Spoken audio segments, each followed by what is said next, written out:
Mawathagama police பிரிவில் ஒரு சிறுமியை ஒரு வயலில் கைவிட்டு சென்ற சம்பவத்தை நாங்கள் பார்த்தோம். அதன் தொடர்பாக நாங்கள் கருத்து தெரிவிக்கையில் எங்களுடைய அமைச்சு என்ற வகையில் கூற வேண்டிய முக்கிய விடயம், மனிதர்களுக்கு இடையிலான உறவுகளை, பாலியல் உறவுகளையோ மனித நேயமான உறவுகளை தவிர்ப்பதற்கோ எதிர்ப்பதற்கோ இந்த நேரம் அல்ல, இந்த பேச்சுவார்த்தை நடத்த இல்லை. ஆனாலும் முக்கியமாக சொல்ல வேண்டியது, உங்களுடைய உறவுகளின் மூலம் இந்த உலகத்துக்கு பிறக்கின்ற எந்த ஒரு சிறுவரையும் அனாதரவாக விட்டுவிட வேண்டாம். கைவிட்டு ஏதாவது ஒரு அனாதரவான நிலையில் அல்லது பாதுகாப்பற்ற சூழலில் தள்ளிவிட்டு செல்ல வேண்டாம் என்ற வேண்டுகோளை நாங்கள் அமைச்சு என்ற வகையில் நாங்கள் கேட்டுக்கொள்கின்றோம். முக்கியமாக அவ்வாறு பிறக்கின்ற குழந்தைகளை உங்களுடைய உறவுகளின் மூலம் இந்த உலகுக்கு புதிய பிறவிகளாக பிறக்கின்ற இந்த குழந்தைகளை பராமரிக்க வேண்டிய கட்டாயத்தில் ஒரு நாடு என்ற வகையில் நாங்கள் இருக்கின்றோம். ஆகவே தான் நாங்கள் சொல்கின்றோம், தற்போதைய பிறப்பு அத்தாட்சி பத்திரத்தில் நாங்கள் பெற்றோர்களுடைய திருமணம் பதிவு செய்யப்பட்டிருக்கின்றதா என்ற கேள்வியை நாங்கள் தவிர்த்திருக்கின்றோம். அது மட்டுமல்லாமல் பெற்றோர்களின் தந்தையின் பெயர் என்ன என்றதை குறிப்பிடாமல் தந்தையருடைய அந்த குடும்ப பெயரை இல்லாவிட்டால் தன் தாயின் குடும்ப பெயரின் மூலம் அந்த குழந்தைக்கு பெயர் வைக்க முடியும் என்றதையும் நாங்கள் இவ்வேளையில் கூற விரும்புகின்றோம்.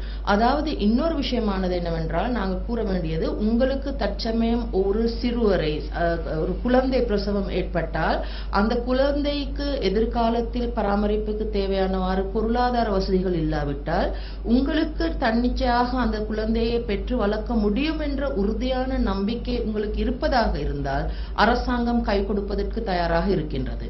பாடசாலைகளுக்கு அனுமதிக்கும் போதோ அல்லது ஏதாவது அந்த குழந்தைகளின் வளர்ப்புக்கு தேவையான அனைத்து பொறுப்புகளையும் பொறுப்புடைமைய அரசாங்கம் ஏந்திருக்கின்றது. ஆகவே ஒருபோதும் குழந்தைகளை அனாதரவாக பாதுகாப்பற்ற நிலைகளில் விட்டுவிட வேண்டாம் என்ற வேண்டுகோளை நாங்கள் இவ்வேளையில் கூற விரும்புகிறோம். அத்தோடு இன்னொன்று கூற வேண்டிய முக்கியமான விடயம்தான், நீங்கள் கருவுண்ட பிறகு அந்த கருவை கலைப்பதற்கான எந்த ஒரு நீதியான முறையும் நீதி ஆதரவு இந்த நாட்டில் கிடையாது. ஆகவே கருக்கலைப்புக்கு எப்போதுமே முன்வர வேண்டாம். ஒரு குழந்தை உங்களுக்கு கரு கொண்டு இருந்தால் அந்த குழந்தை என்பது இந்த நாட்டுக்கே உரியது. ஆகவே அவ்வாறான நிலைகளில் கரு கலைப்பதற்கோ ஏதாவது தவறான வழியில் நடத்துவதற்கு எந்த ஒரு தாய்க்கும் எந்த ஒரு பெண்ணுக்கும் உரிமை கிடையாது.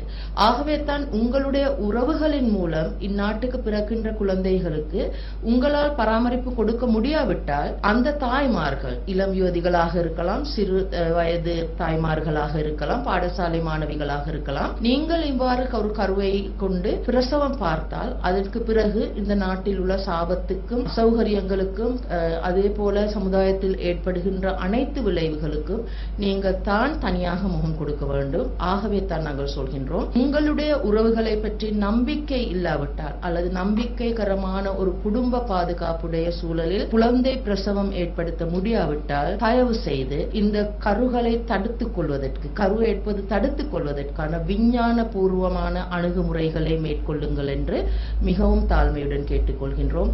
அனாதரவான நிலையில் பாதுகாப்பற்ற சூழலில் குழந்தைகளை கைவிட்டு செல்ல வேண்டாம்.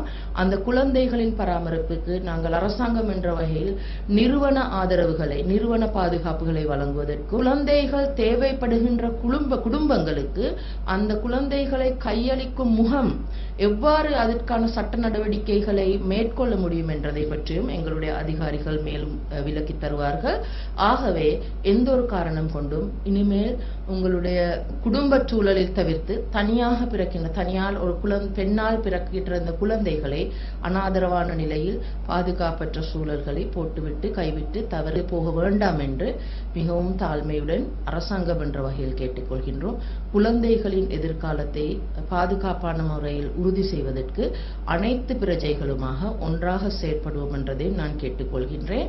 அதே போல கல்வி அமைச்சுக்கு நாங்கள் பாலியல் கல்வியை எவ்வாறு வலியுறுத்த வேண்டும், பாலியல் கல்வியை சிறு பருவத்திலிருந்தே கொடுத்து பாதுகாப்பான உடல் உறவுகளை மேற்கொள்வது எப்படி, அதே போலவே பாதுகாப்பான சுகாதாரமான முறையில் ஒரு குழந்தை பிரசவத்தை எப்படி மேற்கொள்ள வேண்டும் என்றதை பற்றியும் நீங்கள் விளங்கிக் கொள்ள வேண்டும்.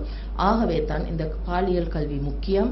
எனவே உங்களுடைய பாதுகாப்புக்காக, எதிர்கால நாட்டின் வளர்ச்சிக்காக நாங்கள் அனைவருமே இந்த விழிப்புணர்வுடன் செயற்படுவோம் என்றதை நாங்கள் இவ்வேளையில் கூற விரும்புகின்றோம்.